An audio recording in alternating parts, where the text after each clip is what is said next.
ஒரு அழகான காலை பொழுதுல ரொம்பவும் தாகமா இருந்த மீனுக்குருவி ஒரு நதிக்கரையில உட்கார்ந்து தண்ணீர் குடிச்சுக்கிட்டு இருந்துச்சு. அந்த நேரத்துல அந்த நதியில மிதந்தபடியே ஒரு தங்க பானை வந்துச்சு. நான் பாக்குறது கனவா இல்ல நிஜமா, நதியில மிதந்துகிட்டு வர்றது ஒரு தங்க பானை தான் அப்படின்னு சொன்ன மீனுக்குருவி வேகமா பறந்து போய் அந்த பானைய கரைக்கு எடுத்துக்கிட்டு வந்துச்சு. அந்த நேரத்துல பக்கத்துல இருந்த ஒரு மாமரத்துல இருந்து ராணிக்காகவும் மாம்பழங்களை சாப்பிட்டுக்கிட்டு இருந்துச்சு. மீனுக்குருவி நதிக்கரையோட பக்கத்துல தங்க பானையோட உட்கார்ந்து இருக்கிறத ராணிக்காகவும் பார்த்துச்சு. உடனே ராணிக்காகவும் வேகமா மீனுக்குருவியோட பக்கத்துல பறந்து போச்சு. ஏன் மீனு, இந்த தங்க பானை என்னோடது, ஒழுங்கா இதை என்கிட்ட கொடுத்துடு. ராணி அக்கா, இல்ல இல்ல, இந்த பானை நதியில மிதந்துட்டு வந்துச்சு, நான் தான் இந்த பானையை வெளியே எடுத்தேன், இந்த பானை எனக்கு தான் சொந்தம். நான் நதியில இருந்துதான் இந்த பானைய துரத்திக்கிட்டு இவ்வளவு தூரம் பறந்து வந்தேன். இந்த பானைய முதல்ல பார்த்தது நான் தான், இத ஒழுங்கா எனக்கு கொடுத்துரு அப்படின்னு சொல்லிட்டு ராணிக்காகவும் மீனுக்குருவி கிட்ட இருந்த தங்க பானைய பறிச்சுக்கிட்டு அங்கிருந்து பறந்து போயிடுச்சு. மோசமான காகம் எனக்கு தங்க பானை கிடைச்சிருக்கிற விஷயத்த தெரிஞ்சுக்கிட்டு இப்படி போய் சொல்லி பறிச்சுக்கிட்டு போகுது அப்படின்னு மீனுக்குருவி சொல்லிக்கிட்டு இருந்த நேரம் அந்த நதியில ஒரு மண்பானை மிதந்து வந்துச்சு. தங்க பானை தான் என்னை விட்டு போயிடுச்சு, இந்த மண்பானையாச்சும் குழந்தைங்களுக்கு உணவு சமைக்க பயன்படட்டும் அப்படின்னு சொல்லிக்கிட்டு மீனுக்குருவி அந்த மண்பானையை எடுத்துக்கிட்டு தன்னோட வீட்டுக்கு பறந்து போச்சு. வீட்டுக்கு வந்த மீனுக்குருவி உணவு சமைக்கிறதுக்காக அந்த மண்பானைய தண்ணீரால நிரப்புச்சு. உடனே அந்த மண்பானையில இருந்து ஒரு சத்தம் வந்துச்சு. குருவி குருவி, தயவு செஞ்சு என்ன தண்ணீரால நிரப்பாத, எனக்கு மூச்சு முட்டுது, என் மேல இருக்கிற தண்ணீரை வெளியே எடு. மண்பானையே, நீயா பேசுறது? உன்னால பேச முடியுமா? ஆமா குருவி, என்னால பேச முடியும். நான் ஒரு மாய மண்பானை, தயவு செஞ்சு என்ன காப்பாத்து, இந்த தண்ணீரை எல்லாம் வெளியே எடுத்துடு அப்படின்னு அந்த மண்பானை சொன்னதுமே மீனுக்குருவியும் வேகமா பானையில இருந்த தண்ணீரை வெளியே ஊற்றிடுச்சு. நன்றி நன்றி குருவி, உனக்கு ரொம்ப நன்றி. அம்மா, இந்த மண்பானை நிஜமாவே மாய மண்பானையான்னு நான் சோதிச்சு பாக்குறேம்மா அப்படின்னு சொன்ன குக்கு அந்த மண்பானை கிட்ட இப்படி பேச ஆரம்பிச்சான். மண்பானையே, நீ மாய மண்பானைன்னா எனக்கு நிறைய அரிசி பாயாசம் கொடு, நான் ரொம்ப பசியா இருக்கேன்.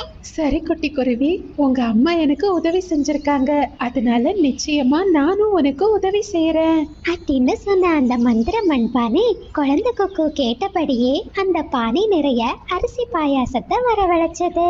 ரொம்பவும் பசியா இருந்த மீனுக்குருவியும் கொக்குவும் அந்த அரிசி பாயாசத்தை வயிறு நிறைய சாப்பிட்டாங்க. மகனே கொக்கு, நிறைய நாட்களுக்கு பிறகு நாம இன்னைக்குதான் வயிறு நிறைய சாப்பிட்டிருக்கோம். இந்த பாத்திரத்துல கொஞ்சம் அரிசி பாயாசம் எடுத்து வச்சிருக்கேன், இத நீ மரக்கிளையில இருக்கிற வயசான குருவிக்கு கொடுத்துட்டு வா. இந்த வயசான காலத்துல அவங்க உணவு தேடுறதுக்கு ரொம்ப கஷ்டப்படுறாங்க. சரிம்மா, நான் இப்பவே போய் கொடுத்துட்டு வரேன் அப்படின்னு சொன்ன குழந்தை கொக்கு அந்த பாத்திரத்தை எடுத்துக்கிட்டு அங்கிருந்து பறந்து போனா. பாட்டிமா, இந்தாங்க, உங்களுக்காக நான் அரிசி பாயாசம் கொண்டு வந்திருக்கேன். என்ன, அரிசி பாயாசமா? மகனே, உங்க அம்மாவோ ஏழை, அவங்க தினமும் உணவு தேட ரொம்ப கஷ்டப்படுவா, உங்களுக்கு எப்படி இந்த அரிசி பாயாசம் கிடைச்சது? பாட்டிமா, எங்க அம்மாவுக்கு ஒரு மந்திர மண்பானை கிடைச்சிருக்கு, இனிமே நீங்க உணவுக்காக கவலைப்பட வேண்டாம், நான் தினமும் உங்களுக்கு தேவையான உணவை கொண்டு வந்து கொடுக்கிறேன். அப்படியா, ரொம்ப சந்தோஷம்பா அப்படின்னு சொன்ன பாட்டிமா அந்த அரிசி பாயாசத்தை சந்தோஷமா சாப்பிட ஆரம்பிச்சாங்க. அதே நேரத்துல ராணிக்காகவும் தனக்கு கிடைச்ச தங்க பானைய ரொம்ப சந்தோஷமா காலுக்காகத்துக்கிட்ட காட்டுச்சு. கலு, இங்க பாத்தீங்களா, அந்த மீனுக்குருவிக்கு தான் இந்த தங்க பானை கிடைச்சது. நான் என் புத்திசாலித்தனத்தால அந்த குருவி கிட்ட இருந்து இந்த பானைய பறிச்சுட்டு வந்துட்டேன். ஆகா, ஏன் கண்ணையே என்னால நம்ப முடியலையே ராணி. இனிமே நாம உணவு தேட போக வேண்டிய அவசியமே இல்ல, இந்த தங்க பானைய வச்சு நாம சொகுசா வாழலாம். ஆமா ஆமா, ரொம்ப சரியா சொன்னீங்க காலு அப்படின்னு சொல்லிக்கிட்டு ரெண்டு காகங்களும் ரொம்ப சந்தோஷப்பட்டாங்க. அப்படியே மறுநாள் பொழுது விடிஞ்சது.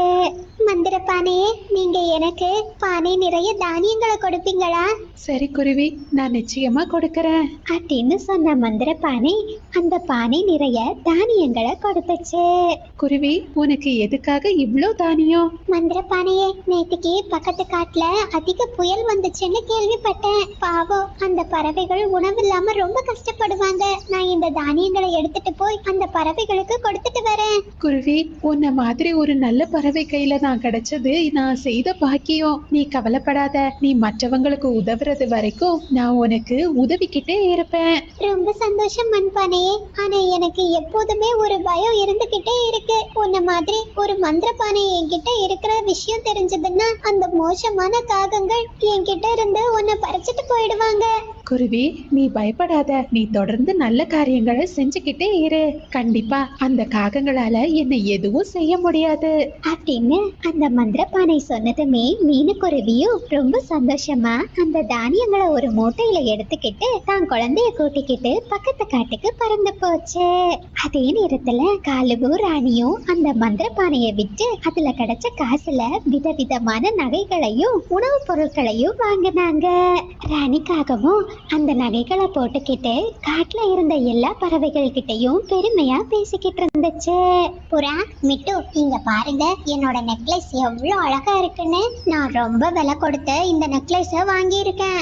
உன்கிட்ட நெக்லஸ் இருந்தா அதனால எங்களுக்கு என்ன பிரயோஜனம்? இன்னைக்கு முழுசா உணவு தேடியும் எங்களுக்கு எந்த உணவும் கிடைக்கல. நாங்க மீனுக்குருவியோட வீட்டுக்கு போறோம். அவகிட்ட கண்டிப்பா உணவு இருக்கும். மீனுக்குருவியோட வீட்டுக்கா? அந்த குருவியே ஒரு ஏழை குருவி, அது எப்படி உங்களுக்கு உணவு கொடுக்க போகுது?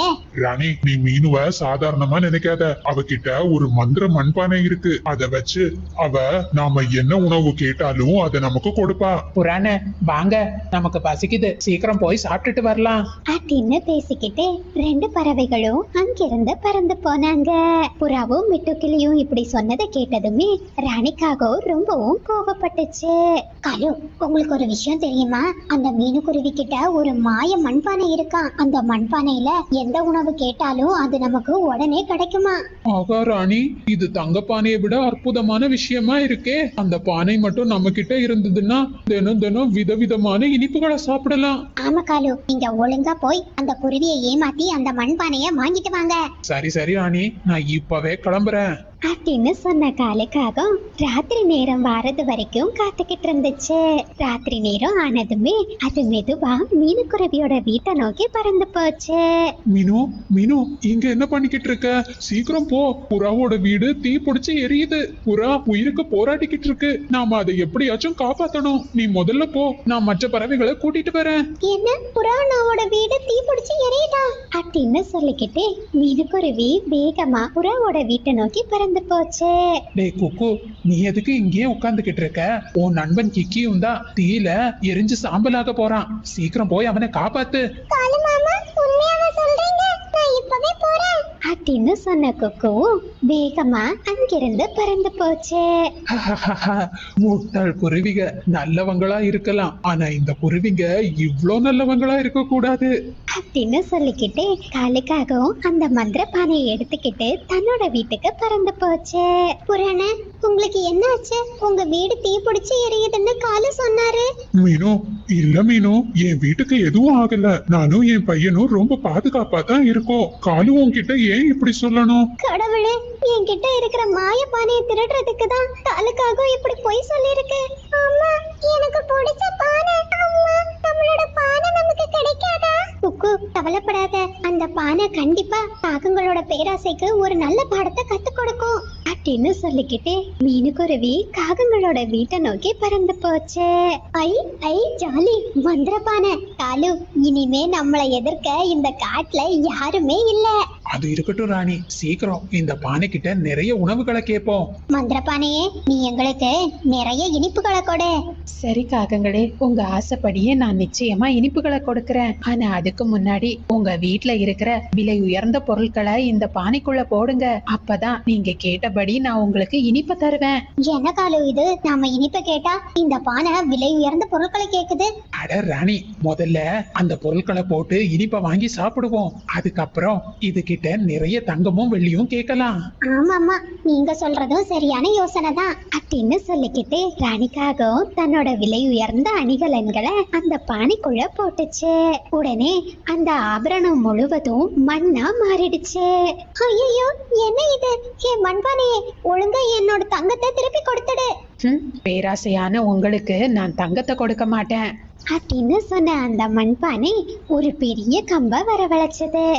அந்த கம்பு 2 காகங்களையும் போட்டு வேகமா அடிக்க ஆரம்பிச்சது.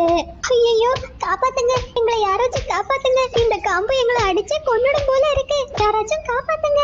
அந்த நேரத்துல மீனுக்குருவியோ காகங்களோட வீட்டுக்கு பறந்து வந்துச்சு. மீனு, எங்களை மன்னிச்சிடு, தயவு செஞ்சு இந்த மந்திர பானை கிட்ட இருந்து எங்களை காப்பாத்து, எங்களால அடி தாங்க முடியல, நாங்க இனிமே என்னைக்குமே பேராசைப்பட மாட்டோம், யார்கிட்ட இருந்தும் திருட மாட்டோம். மந்திர பானையை தயவு செஞ்சு அடிக்கிறத நிறுத்துங்க, இந்த காகங்கள் அவங்களோட செயலுக்கு ஒரு நல்ல பாடத்தை கத்துக்கிட்டாங்க. மீனுக்குருவி இப்படி சொன்னதுமே அந்த குச்சி காகங்களை அடிக்கிறத நிறுத்திடுச்சு. குருவி, உன்னோட நல்ல மனசுக்காகத்தான் இந்த காகங்களை நான் மன்னிச்சு விடுறேன், வா நாம நம்மளோட வீட்டுக்கு போகலாம். உடனே மீனுக்குருவியும் அந்த மண்பானையை எடுத்துக்கிட்டு தன்னோட வீட்டுக்கு பறந்து போச்சு. பேராசை கொண்ட காகங்களுக்கு இப்போ ஒரு நல்ல பாடம் கிடைச்சிடுச்சு.